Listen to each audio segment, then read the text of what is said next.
Hey, welcome everyone to Business Opportunity Live. It's Finance Friday, and with us today is Todd Gurvis. I'm Jeff Cohen, your host. And, it's been a week, and I know we've seen a lot of stuff happen. I see the news reports, and which I try to pay some attention to, but count on people like you, Todd, to keep everybody up to date because I know you religiously follow it. I know there's a lot of information in the world going on about the pandemic, and I saw today that Facebook and YouTube pulled down some stuff on something called Plandemic. So yes, there's a lot of concern going in all kinds of directions there, and I also know that people are out there getting money, wanting money, seeing some of it. Move forward, some of it not move forward. So as the whole big picture spins, what I can guarantee you, and this is a guarantee from me, so it's good as gold, I promise things will continue to change. You better just be ready to bob and weave with the way everything goes. If someone says it's definitely going to be this way, that's the person I would question. So, we've seen it with all of the stuff around finance and business loans and the PPP money people are trying to figure out how to use and spend and get.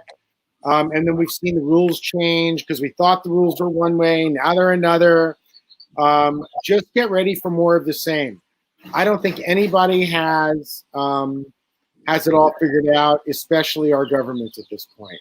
And for those of you that think there's a conspiracy about the pandemic, you could be right, you could be wrong, but the responsible thing to do is be responsible. Get that whether you believe in it or don't believe in it, there are people that really have concerns and they're walking around with their masks and gloves on, and they want to be protected. So I really invite you and others to respect that. As we will respect the fact that you have a different belief system, my request personally is that if you do have a different belief system, please don't force it on other people. No one needs to be forced. Go ahead and share your thoughts. That's perfectly fine. But please, everyone gets to have their own feelings and opinions. It's not my job to tell you you're right or wrong. It's my job to make sure that you are able to get through this in the best way possible. And I'm here to help you if you have any need for that. And if you have any comments or questions today, please don't hesitate. Put them in the comments section on Facebook, and we'll be glad to get to those during our conversation today. So with that, I'm going to bring Todd back in. Hey, Todd. Hi, Jeff. Talk to us a little bit about what's been going on in the world. And I know that we're looking at the market this week, trying to figure out, based on what the market looks like and where things are at, what should we do? And then, anything else that's out there. I know I was talking about some of the stuff around this pandemic. I know there is some other things that are showing up. Maybe you've got some info you'd like to share there as well. Sure. Well, first, I'm delighted to hear you talk about change. The Greek philosopher, I'll probably master his name, Heraclitus, who said change is the only constant of life. And of course, that's what we're having on a daily basis is change. It was actually a pretty good week since we last spoke. The Dow ended up almost 2 points today, up almost 3.2 for the week. S&P ended up 1.7 for the day, up over 4% for the week. The NASDAQ, our smaller companies, up over 1.5 today, up over 6.5 for the week. So it's been a strong week, which was surprising for a couple of reasons. Number one, another 3.2 million Americans filed for unemployment in the last week, which means we are now in record territory, the highest percentages of unemployment that are on record. So that's kind of astonishing. We also had a bit of a shake on Tuesday when President Trump announced that there won't be a China-U.S. trade agreement until after the election. So the market didn't like that, but then they shook it off. Here's kind of an interesting thing, and I know you were asking me earlier, Jeff, about some of what people should do. There's a lot of people sitting on cash, a lot of business owners who I've even said sit on reserves because you need them to keep your business running. But I have people that are calling me on a regular basis at this point saying, what do? I don't want to go in the market. How do I go in the market? Should I go in the market? And what I tell people is, this is not the only time the market's going to go down. If you ask me, is the market going up or is the market going down? My answer is going to be yes, because it's going to do both. We will continue to see volatility and fluctuations for quite some time to come. I think by the end of the year, I think we will be up. We will have a year that ends at least back where we were, if not higher. But what I say to everyone is, volatility can be your friend. Save a little on a regular basis. There's a method called dollar cost averaging. You put in the same amount, the same day, every week or every month, and you will catch some of those fluctuations to your advantage when the market's down. Because the only time I can tell you when the market is at its lowest is in hindsight, as I'm looking at it in my rear view mirror. So if you have the ability to be saving, things are on sale. It's the old adage of, if you like it when Nordstrom's is selling it at $50, you're going to like that shirt even more at $40. It's the same thing with your long-term savings. That having been said, as I say every week, keep reserves, keep cash on hand, keep accessible assets that may not be in cash but are reachable, and always be talking to your financial advisor. Now, speaking of cash, there is one thing that's been in the news. Well, there's two. You mentioned pandemic. Very quickly for folks, anytime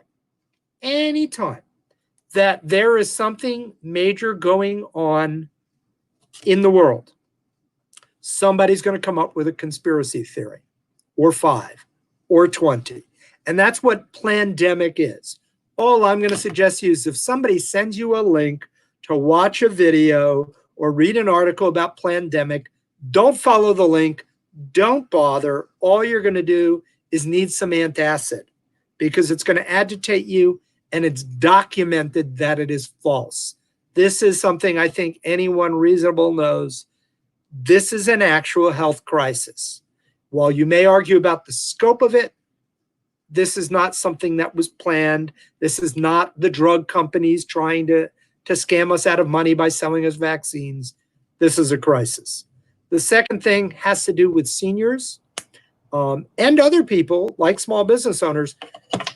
When you get a text on your phone that says someone you know has contracted COVID-19, has tested positive, and you need to isolate and you should get tested, follow this link for more information. It's common sense. Please don't click on that link. That is the first way you will get malware. You will get a virus on your phone, on your computer. It's out there. There's always texting scams, but they are out there at a much larger rate than normal. And you should be careful, not only protecting your assets, protect your device. That's really great advice, Todd. I think that it goes without saying that we can be told so many times that there are scams, there are scams, there are scams, and yet some of these scammers are just so clever with how they do it. Like, they'll actually look you up on Facebook or other social networks, find the names of your family members, and then say, your son, your daughter, your this, your that needs your help. Or say, I'm calling you from my friend's phone because mine died. Right. So just know that scams are abundant. Yeah. They have been and they will be for some time. And I promise that we will get through this. Yeah. Absolutely. A simple rule of thumb, if I may, if you get a text or an email from somebody saying they've been exposed or telling you that somebody you know has been exposed, Well, I know for a fact if my friend Jeff Cohen was exposed, I'd probably get a phone call saying, hey, remember when we handed off that magazine a week ago? Turns out I tested positive. So if you get a message that somebody you know has been exposed and you should isolate, don't click a link.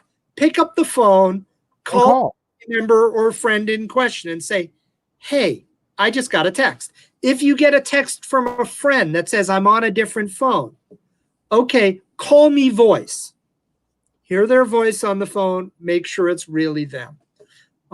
It seems really common sense, but everyone's scared right now. We all are. We are right. We've all seen that. Scams suck. I know people have been taken by them. I got really very close to fool on one of the scams. And when I look back at it now, I'm like, oh my God, look a little more closely at that email address. But there's all kinds of scams for people. Got to look out for those for sure. Right. And if you really feel like you need to part with money, don't give it to people like that. Call Feeding America or the LA Regional Food Bank or the American Red Cross. Give them the money. Well, and the reality is people rarely feel like they want to part with money, Todd. They feel like they want to do something good with their money, or they want to use their money, or they want to save their money so they have that security. But they rarely want to just blow money, especially in the kind of quantities that show up when we're in an emergency situation. Right. Well, with things starting to slowly open up around the country, and even here in LA County now, on a limited basis, you're going to hear a lot more about people who were exposed and people that, as I say every week, keep your reserves and more importantly, keep your wits about you. You know, I also want to kind of touch on another topic while we're talking for a minute, and that is that, you know, we're seeing a lot of businesses pivot, and there are a lot of different ways they do. One of the guests we had on Business Opportunity Live last week was Heather Lawrence. She is a client of mine and runs a manufacturing facility, and we've just launched a new brand called Clean Your Life, clean with a K. So cleanyour.life is the website. And the first product she's putting out there is hand sanitizer. Now, why am I mentioning this? Because she had a whole different other business, and now she's selling hand sanitizer. And it's available, like people can actually order it, and next week it'll start shipping. That was put together in 3 weeks. That's a big pivot. Now, what else is happening? We're also going to be adding additional products to that people need: masks, gloves, gowns, things that hospitals use and that governments need. So be looking for things like that. I know you can see that out there in the world, but just want to let you know, if you want to know you're getting it from a reputable source, someplace where you can count on it, I want you to reach out to me. I'm happy to share and make sure that she gets her business to continue. But she's also created a business opportunity for people where if you want to be out there letting people know it's available, she has an affiliate program that you can join so that you can actually get an affiliate commission. So that's just another example of how people are pivoting in this market. Yeah, I'll give you another pivot, and I know you've talked about this, is there are a lot of, not just the big restaurants and the chains like the Subways and so forth, but there are a lot of restaurants that are becoming pop-up grocery stores. They're having to survive, they're struggling, and if you need that quality meat, why not buy it from your local steakhouse instead of tramping over to Vons or Ralph's or Food for Less or Kroger's or whatever? You can support the restaurants you normally order from or eat at and get your groceries. There are some well-established, I'm talking decades and decades long restaurants locally that are struggling. And this is how they're trying to make ends meet. And Well, to us to go buy our groceries there when we can. Yeah, and I'll tell you something, and I don't know if people realize this, but the quality of the meat that you can get from a restaurant can be much higher than what you get at a supermarket. Yeah, you're talking prime, not choice. It's best meats. Absolutely. And their avocados are not bricks or moldy and rotten. they're right where they need to be. The same thing, their onions, their scallion, everything is fresh. They buy it every day. They're still bringing it in, and they're willing to sell it to you. Sure, it's going to cost a little more, but it's also making sure that you have your favorite restaurant to go back to if we're helping them. Perfect. Hey, Todd, listen, it's been great. It sounds like we've had not a very eventful week, not a lot of people I can feel the concern still there, but things are shifting as we can see by the markets rebounding a bit. And who knows what'll happen next week. But I invite you guys all back to join us next week, and we'll look forward to engaging conversation. Please let us know if there's a specific topic you want us to cover or information that you want to weigh in on. Let's hear it. So for Todd, for me, I want to invite you guys all to follow and like the C-Level Roundtable page on Facebook and LinkedIn and YouTube. And we look forward to seeing you next week. Have a great weekend, everyone.